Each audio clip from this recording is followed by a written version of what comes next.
बिस्मिल्लाहिर्रहमानिर्रहीम। मैं हूं मोहम्मद नियाज़, आपका फ़िज़िक्स टीचर। आज हम पढ़ने वाले हैं second year physics simple harmonic motion. उसका एक सेकंड लेक्चर हम पढ़ेंगे मास स्प्रिंग सिस्टम। हमने पीछे पढ़ा सिंपल हार्मोनिक मोशन क्या होती है। सिंपल हार्मोनिक मोशन बच्चों ऑसिलेटरी मोशन की ही एक स्पेशल टाइप है जो कि किसी रिस्टोरिंग फोर्स के अंडर हो रही होती है, उसको हम सिंपल हार्मोनिक मोशन कहते हैं। तो आगे आज हम सिंपल हार्मोनिक मोशन की हमने डिफरेंट एग्जांपल्स पढ़ी, तो आज हम एक उसकी ऑब्जेक्ट देखेंगे जो मास स्प्रिंग सिस्टम है, क्या वो सिंपल हार्मोनिक मोशन परफॉर्म करेगा या नहीं करेगा। लेट्स सी, हम देखते हैं। तो लो बच्चों, फिजिक्स सेकेंड ईयर है, न्यू बुक है, चैप्टर नंबर 14 है। This is your channel physics. इसके ऊपर आपको तमाम फिजिक्स का मटेरियल मिलेगा। तो हम इसमें short question, one shot video, तमाम लेक्चर्स, एमसीक्यूज और मोस्ट इम्पॉर्टेंट शॉर्ट क्वेश्चन भी आपको इसमें मिलेंगे। तो इसलिए अगर आप सब्सक्राइब करेंगे तो आपको हर नोटिफिकेशन जो है वो आराम से मिलता जाएगा। जो भी चीज़ हम अपलोड करेंगे वो आपको आसानी से मिल जाएगा। उसका नोटिफिकेशन बेल आइकन को भी दबा दें, नोटिफिकेशन भी आपको मिल जाएगा। नाउ हम स्टार्ट करते हैं simple harmonic motion. Simple harmonic motion में कौन कौन से ऑब्जेक्ट थे ये हमने कल पढ़ा। इसमें बेटे मास स्प्रिंग सिस्टम है, सिंपल पेंडुलम है, ट्यूनिंग फॉर्क है और एक स्विंग झूला। ये भी सिंपल हार्मोनिक मोशन ही परफॉर्म करता है। तो आज हमें यहाँ से स्टार्ट करना है। हमारा लेक्चर नंबर 2 है इस चैप्टर नंबर 14 पे। अब सिंपल हार्मोनिक मोशन हमने यहाँ पे ये फिर इसकी वही डिफाइन लिखी हुई है कि simple harmonic motion is a type of oscillatory motion. Oscillatory motion बेटे हम कहते हैं टू एंड फ्रो मोशन को। ये ऑसिलेटरी मोशन की ही एक टाइप है which produce under the action of some restoring force. Restoring force बेटे वो फोर्स होती है जो ऑब्जेक्ट को मीन पोजीशन की तरफ लेके जाती है। अब यहाँ पे कुछ चीज़ें लिखी हुई हैं, ज़रा देखना बेटे कि it must be noted that not all periodic vibration are the example of simple harmonic motion since all restoring force are not proportional to the displacement. यानी कि बेटे हर oscillatory motion simple harmonic motion नहीं होती। कौन सी नहीं होती? जिसके अंदर रिस्टोरिंग फोर्स जो है वो डिस्प्लेसमेंट के अगर डायरेक्टली प्रोपोर्शनल नहीं है, यानी कि हुक्स लॉ को ओबे नहीं करता कोई भी सिस्टम, तो वो सिंपल हार्मोनिक मोशन नहीं हो सकता। Any restoring force can cause oscillatory motion. कोई भी रिस्टोरिंग फोर्स जो है वो ऑसिलेटरी मोशन प्रोड्यूस कर सकती है, लेकिन वो अगर हुक्स लॉ को ओबे नहीं करते, रिस्टोरिंग फोर्स डिस्प्लेसमेंट के डायरेक्ट प्रोपोर्शन नहीं होता, तो वो सिंपल हार्मोनिक मोशन नहीं होती। इसकी जो है सबसे जो है वो आपके पास जो बेस्ट एग्जांपल है वो है आपके पास इलेक्ट्रोकार्डियोग्राफी। अब बच्चों इलेक्ट्रोकार्डियोग्राफी क्या होता है ये ज़रा मैं आपको थोड़ा सा इसमें बता देता हूँ। इसमें ये इलेक्ट्रोकार्डियोग्राफी ये लफ्ज़ है बच्चे, इसको मैं थोड़ा सा आपको एक्सप्लेन कर देता हूँ। इलेक्ट्रोकार्डियोग्राफी, इसमें देखना इलेक्ट्रोकार्डियोग्राफी। लो बेटे ये तीन लफ्ज़ का कम्बिनेशन है। Electro mean electrical, electro mean का मतलब होता है बच्चों इलेक्ट्रिकल, और कार्डियो हार्ट को कहते हैं, और जो ग्राफिक होता है उसका मतलब होता है रिकॉर्ड करना। उसका मतलब क्या होता है? रिकॉर्ड करना। और इसको बेटे हम ईसीजी भी कहते हैं। ECG electrocardiographic. फिर से देखो, इलेक्ट्रो का मतलब होता है इलेक्ट्रिकल सिग्नल जनरेट करना, कार्डियो हार्ट को कहते हैं, ग्राफिक का मतलब होता है to record something, to draw a graph, किसी भी चीज़ को ड्रॉ करना। तो जो हमारे पास बेटे इलेक्ट्रोकार्डियोग्राफी है वो सिंपल हार्मोनिक मोशन नहीं है, वो ऑसिलेटरी मोशन। दिल हमारा वाइब्रेट जरूर बेटे, उसमें आपका आगे ये भी बताया हुआ है कि heart beat recording as a restoring force is an art. उसके बाद एक और इसमें आई थिंक बताया होगा कि इसमें वो रिकॉर्डर नीडल जो है simple harmonic motion in this case is always not display, यानी कि सिंपल बेटे ये इलेक्ट्रोकार्डियोग्राफी बताया हुआ है, या स्पीकर है बेटे जिसमें स्पीकर का जो कॉर्ड वाइब्रेट करता है वो भी सिंपल हार्मोनिक मोशन को फॉलो नहीं करता, ऑसिलेटरी मोशन ज़रूर है। तो बेटे आज हम जो पढ़ेंगे that is called the necessary condition. कौन सी है बेटे हमारे पास condition for simple harmonic motion. देखिएगा the necessary conditions for the execution of simple harmonic motion बेटे वो कौन कौन सी हैं। नंबर 1 क्या है, restoring force shall be directly proportional to the displacement, यानी कि अगर मैं इसका बेटे मैथमेटिक्स लिखूं तो restoring force is directly proportional to displacement. That's the most important condition for simple harmonic motion. Number 2 पे बेटे क्या है कि restoring force shall be proportional to the inertia of the body. inertia बेटे resistance to motion होता है कि जितना किसी ऑब्जेक्ट का inertia ज़्यादा होगा obviously उसको मूव करवाना, उसको ऑसिलेट करवाना उतना ज़्यादा restoring force required होगी। नंबर 3 क्या है कि the force and displacement should follow the Hooke's law which के इज अ स्प्रिंग कांस्टेंट, यानी कि जो हुक्स लॉ को ओबे करना चाहिए, अगर हुक्स लॉ ओबे नहीं होता तो वो ऑसिलेटरी मोशन तो हो सकती है बट सिंपल हार्मोनिक मोशन नहीं हो सकती।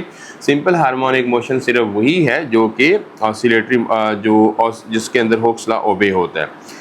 आगे बच्चे लिखा हुआ है कि acceleration of oscillating object should be proportional to the displacement and negative sign indicate that the acceleration is directed toward the mean position. This is the most important condition for simple harmonic motion, यानी कि अगर बेटे कोई भी object है अगर उसका acceleration क्या हुआ, एक्सेलरेशन बेटे डिस्प्लेसमेंट के डायरेक्टली प्रोपोर्शनल हुआ तो वो object simple harmonic motion perform करेगा। अगर उसका एक्सेलरेशन बेटे डिस्प्लेसमेंट के डायरेक्टली प्रोपोर्शनल नहीं होता तो वो सिंपल हार्मोनिक मोशन परफॉर्म नहीं करता।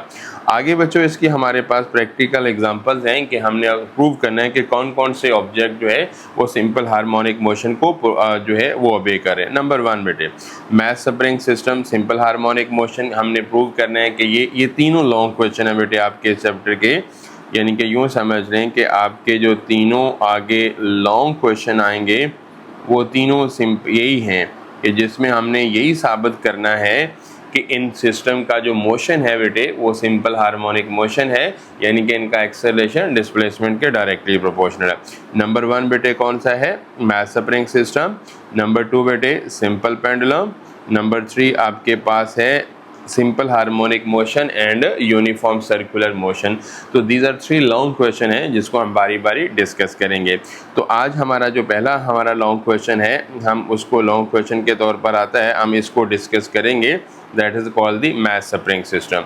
अब बेटे मैथ स्प्रिंग सिस्टम में थोड़ी सी मैं आपको पहले वजाहत बता देता हूँ कि मैथ स्प्रिंग सिस्टम होता क्या है। लेट्स सपोज कहता है कि हमारे पास इस तरह से बेटे आपने एक सिस्टम ड्रॉ करना है, ये आपने खुद से मैं आपको ड्रॉ करके बता रहा हूँ, ये आपने बेटे इस तरह से, ठीक है, और इसमें से आपने बेटे ऐसा करना है कि आपने 3 ब्लॉक ड्रॉ कर देने यहाँ पे इस तरह से, एक ब्लॉक यहाँ पे, एक ब्लॉक आपने यहाँ पे, एक आपने इसके करीब ड्रॉ कर देना है, ये आपका ब्लॉक, ठीक है। अब आपने क्या करना है कि बेटे एक स्प्रिंग के साथ इसको अटैच कर देना है। ये मैंने स्प्रिंग लिया, यहाँ पे अटैच कर दिया। अब ये मैंने इसको दूर रख दिया क्योंकि हमने इसको स्ट्रेच किया, और ये बेटे इसके साथ, और ये बिल्कुल कंप्रेस्ड स्प्रिंग के साथ, ओके।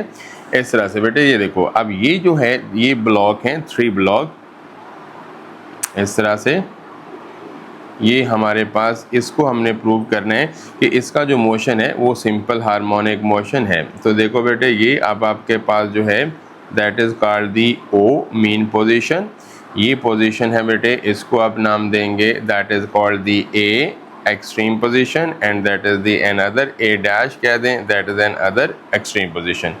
तो ये बेटे ये आपके पास मीन और एक्सट्रीम के दरमियान जो टोटल आपके पास जो फासला है that is called the displacement कहलाएगा, ओके।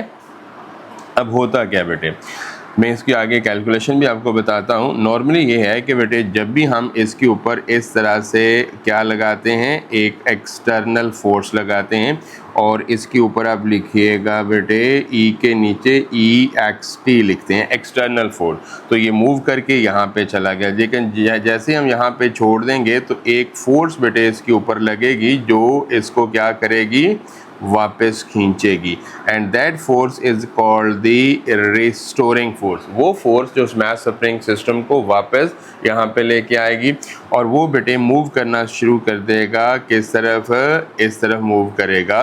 लेकिन चूंकि इनर्शिया है उसके पास, इनर्शिया क्या है कि जिस स्टेट में ऑब्जेक्ट है वो उसी में रहना चाहता है, वो मूव करता रहा है, वो मूव करना चाहता हुआ, और वो मूव कर जाएगा बेटे किस तरफ, वो मूव कर जाएगा पॉइंट बी के ऊपर।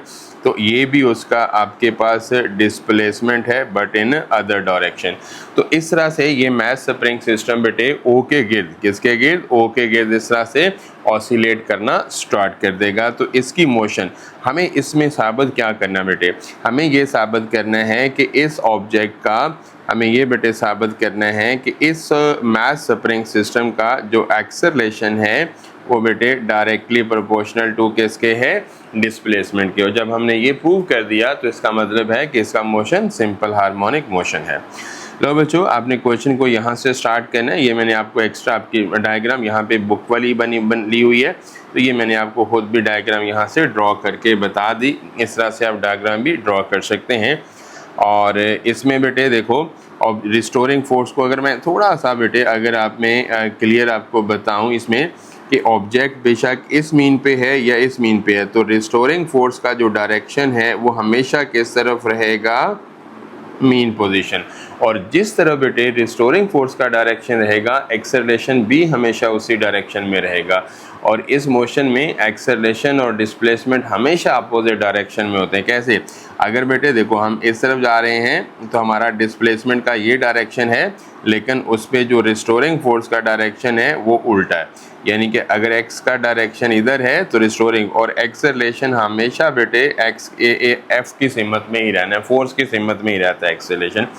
तो बेटे अपने यहाँ से अपने लिखना स्टार्ट कर देना है कि कंसीडर, हमने क्या लिखना बेटे देखो कि consider a body of mass m attached to a spring constant. अब बेटे इसका k जो है वो आपका स्प्रिंग कांस्टेंट है, that is called the nature of spring that depends upon the shape geometry of spring. कहते हैं बेटे यहाँ पे देखिएगा, इसमें इस तरह से क्या है कि हॉरिजॉन्टल मास सरफेस पे इनिशियली बॉडी बेटे एट पोजीशन ओ पे, ओ उसका मीन पोजीशन है, called the mean position, mean जिस पे वो रेस्ट पे है।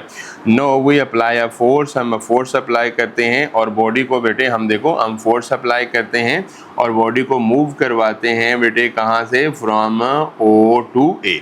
और यहाँ तक लाने में हम जो है बेटे इसके ऊपर कौन सा फोर्स अप्लाई करते हैं, हम बेटे एक्सटर्नल फोर्स अप्लाई करते हैं।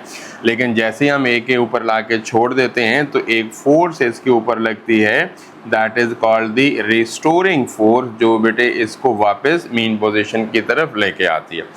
कहते हैं from O to A displacement toward the, we apply the Hooke's law. Hooke's law बेटे क्या है कि कोई भी स्प्रिंग है आप उसके ऊपर एक्सटेंशन और फोर्स एक दूसरे के डायरेक्ट प्रोपोर्शन होते हैं।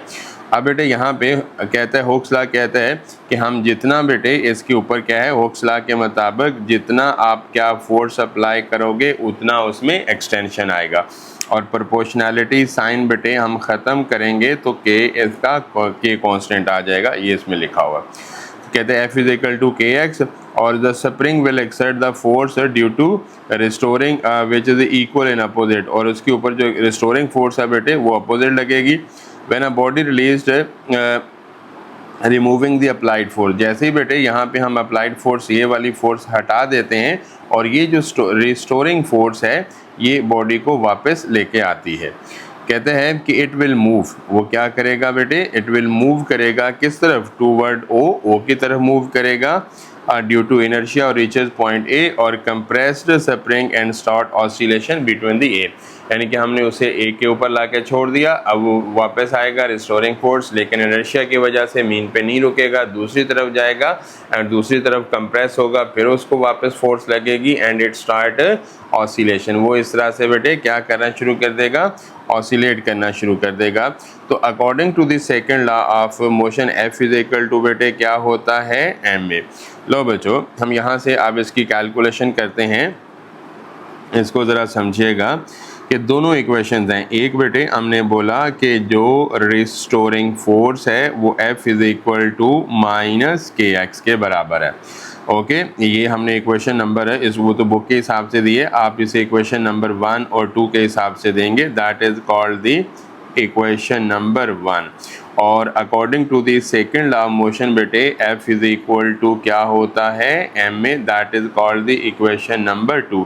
दोनों को बेटे कंपेयर कर दें, तो मैं यहाँ पे क्या लिखूँगा, कंपेयरिंग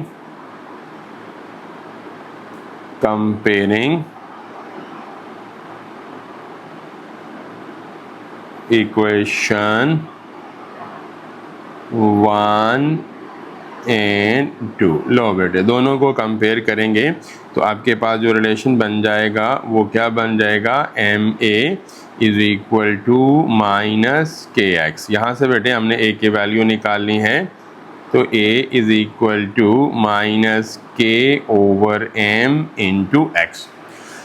अब यहाँ से बच्चों देखना कि ये जो k ओवर m है, अब आपके पास बेसिकली दोनों कांस्टेंट है बेटे। k ओवर m क्या है, ये कांस्टेंट है। k ओवर m जो है बच्चों वो आपके पास कांस्टेंट है। कांस्टेंट का मतलब कि अगर स्प्रिंग हम चेंज नहीं करते, m मैस है स्प्रिंग का। और अगर मैं यहाँ से बच्चों मैं इसमें थोड़ा सा आपको एक अलग से बच्चों यहाँ पे मैं बनाऊं, तो ये इसको मैं इसके अंदर लिखूं कि स्प्रिंग कांस्टेंट क्या बेटे, के क्या है, स्प्रिंग कांस्टेंट। ये लाजमी इसकी डिफाइन आती है बच्चों, के आपके पास क्या है, स्प्रिंग कांस्टेंट, जो कि उसकी वैल्यू डिपेंड करती है। और यहाँ से अगर मैं के हुक्स लॉ के मुताबिक ये वाली डिफाइन से ये वाली, तो इसका फार्मूला आता है बेटे एफ ओवर एक्स। इसकी डिफाइन क्या बनती है, the ratio of force to extension, यानी कि इलास्टिक लिमिट के अंदर रहते हुए हम जितनी फोर्स लगाएंगे, फोर्स और एक्सटेंशन। और उसके बाद बेटे के अगर हम यूनिट करेंगे तो के बेसिकली किस पे डिपेंड करता है, के यूनिट क्या होंगे। अच्छा, ये मैं अगर आपसे बताऊं कि के बेटे डिपेंड किसके ऊपर करता है, कोई भी मटेरियल है, के डिपेंड करता है नेचर ऑफ मटेरियल के ऊपर, नेचर ऑफ स्प्रिंग बेटे स्प्रिंग की नेचर के ऊपर डिपेंड करता है। और उसके बाद शेप के ऊपर बेटे डिपेंड करता है कि शेप कैसी है। अगर फॉर एग्जांपल एक स्प्रिंग है बेटे इस तरह से, मैं ये अलग से बता दूँ, ये बेटे सॉफ्ट है, तो एक स्प्रिंग हम दूसरा ले लेते हैं वो हार्ड है। तो इसका मतलब है कि जो बेटे जिसकी के की वैल्यू छोटी होगी वो सॉफ्ट होगा, जिसमें के की वैल्यू ज़्यादा होगी वो हार्ड होगा।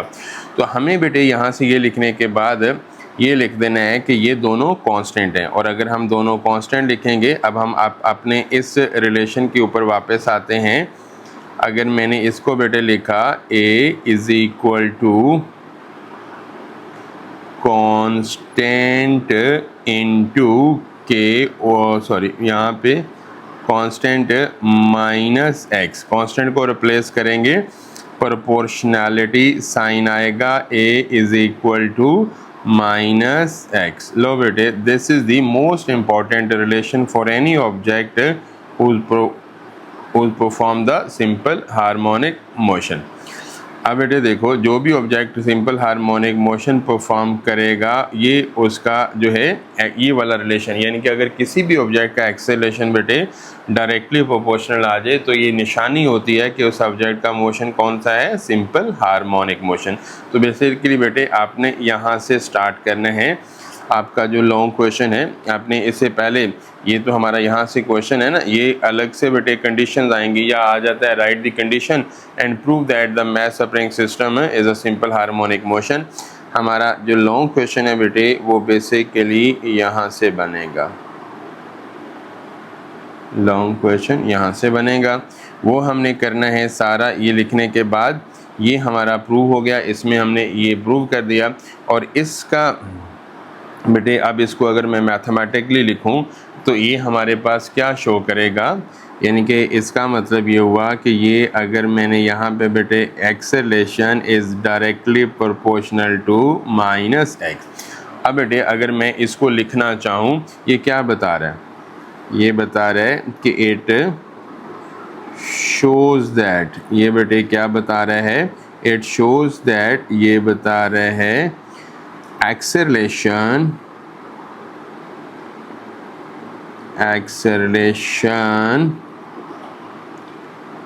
of the body, किस बॉडी का, जो सिंपल हार्मोनिक मोशन परफॉर्म कर रही है, executing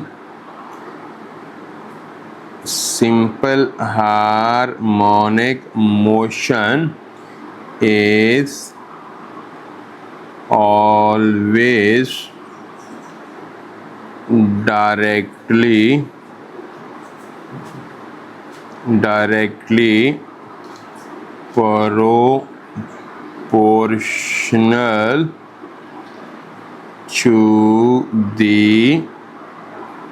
the displacement,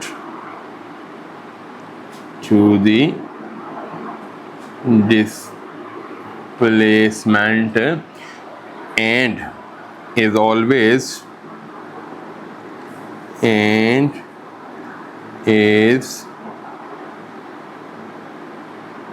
always directed किसकी तरफ, toward mean पोजीशन।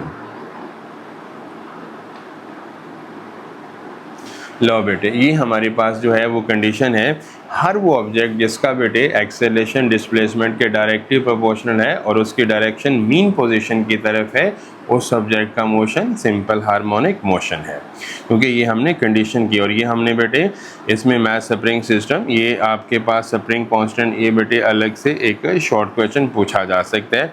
और स्प्रिंग कांस्टेंट बेटे के का नेचर को डिफाइन करता है, उसकी शेप को, उसकी ज्योमेट्री को डिफाइन करता है। लो जो ये आपने लिखना है। उसके बाद हम आ जाते हैं नेक्स्ट जो हमारे पास है वो है बेटे, इसमें आप बताएंगे टाइम पीरियड। ऑब्वियसली बेटे अब आपके पास सिंपल पेंडुलम तो नहीं है, ये मास स्प्रिंग सिस्टम है, तो टाइम पीरियड की डिफाइन क्या होगी, टाइम पीरियड की डिफाइन जो होगी वो होगी बेटे the time required of mass spring system to complete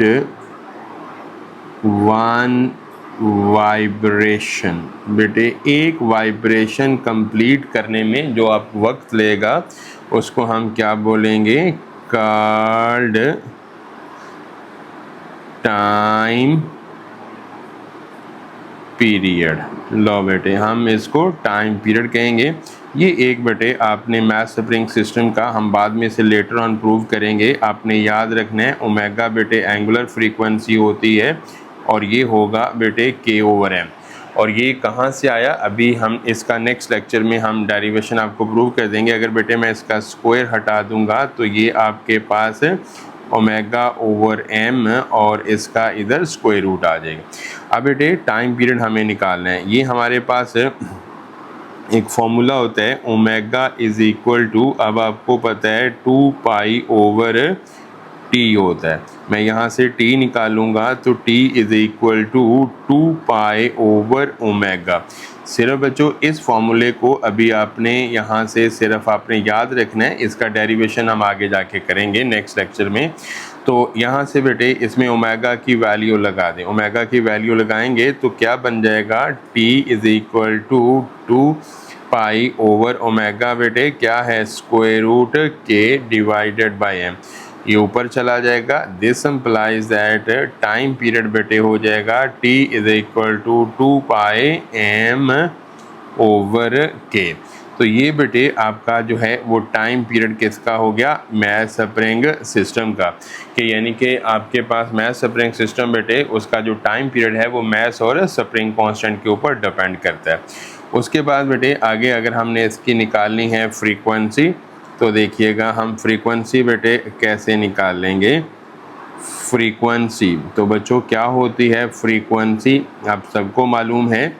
frequency क्या होती है कि किसी भी वाइब्रेटिंग बॉडी का 1 सेकंड के अंदर कितनी नंबर ऑफ वाइब्रेशन बेटे कंप्लीट करता है, that is called the frequency. अब बेटे इसमें हम फ्रीक्वेंसी निकालेंगे, ज़रा देखिएगा। फ्रीक्वेंसी की पहले मैं डिफाइन लिख दूँ, क्या लिखूँगा, the number of vibration या oscillation completed, ये हम पहले भी डिफाइंस में बेटे पढ़ चुके हैं, completed in 1 सेकेंड। लो बेटे 1 सेकेंड में जो नंबर ऑफ वाइब्रेशन होती हैं, तो बेटे फ्रीक्वेंसी ऑब्वियसली बेटे 1/t होता है। तो t हमारे पास गिवन है, तो आप इसका उल्टा कर दें तो ये हो जाएगा 1/2 पाई और ये उलट हो जाएगा k/m। तो इस तरह से बेटे ये उसकी फ्रीक्वेंसी का ये वाला रिलेशन बन जाएगा। तो ये हमने फ्रीक्वेंसी और टाइम पीरियड ही निकालना था। तो यहाँ तक बेटे आपका ये आर्टिकल कंप्लीट हो जाता है। इसमें आगे जो है कुछ नहीं करना, और ये आपका एक लेक्चर यहाँ तक एंड हो जाता है, ठीक है, एंड है यहाँ तक। इसमें आपने कंप्लीट क्या क्या लिखना है फिर से मैं दोबारा बता देता हूँ।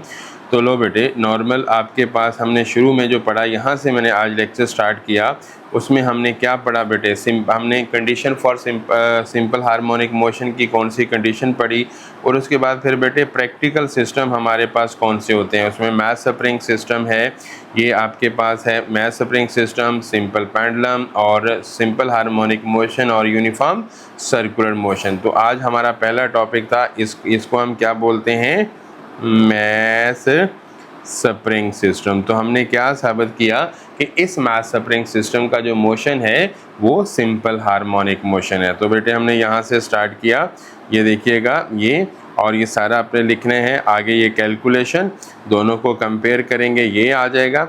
और हमने ये साबित किया कि इसका बेटे जो एक्सेलरेशन है वो डायरेक्टली प्रोपोर्शनल टू किसके है, डिस्प्लेसमेंट के।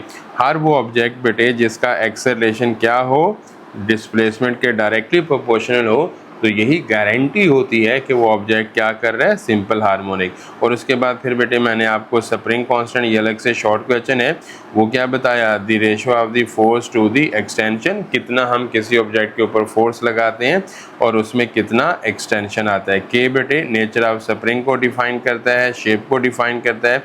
अगर के स्प्रिंग सॉफ्ट है तो इसका मतलब क्या होगा कि अगर स्प्रिंग बेटे सॉफ्ट है तो के की वैल्यू बेटे स्मॉलर होगी, स्मॉल होगी, और अगर हार्ड है तो इसमें इसका मतलब है के की वैल्यू ग्रेटर होगी, ठीक है, स्मॉलर या हम इसे ग्रेटर कहेंगे, इस तरह से कि के की वैल्यू। और आगे बेटे यही हमारे पास, इसी को हमने वर्डिंग में लिख दिया कि it show that the acceleration is a directly proportional, acceleration of the body executing simple harmonic motion is always directly proportional to the displacement and is always directed toward the mean position की तरफ है। उसके बाद बेटे time period, और ये formula आपने बेटे अभी फ़िलहाल इसको आपने याद ही रखना है। और समझ लें कि आगे इसमें अभी इसका प्रूफ वो जब हम यूनिफॉर्म सर्कुलर मोशन वाला करेंगे तो फिर ये ड्राइव हो जाता है।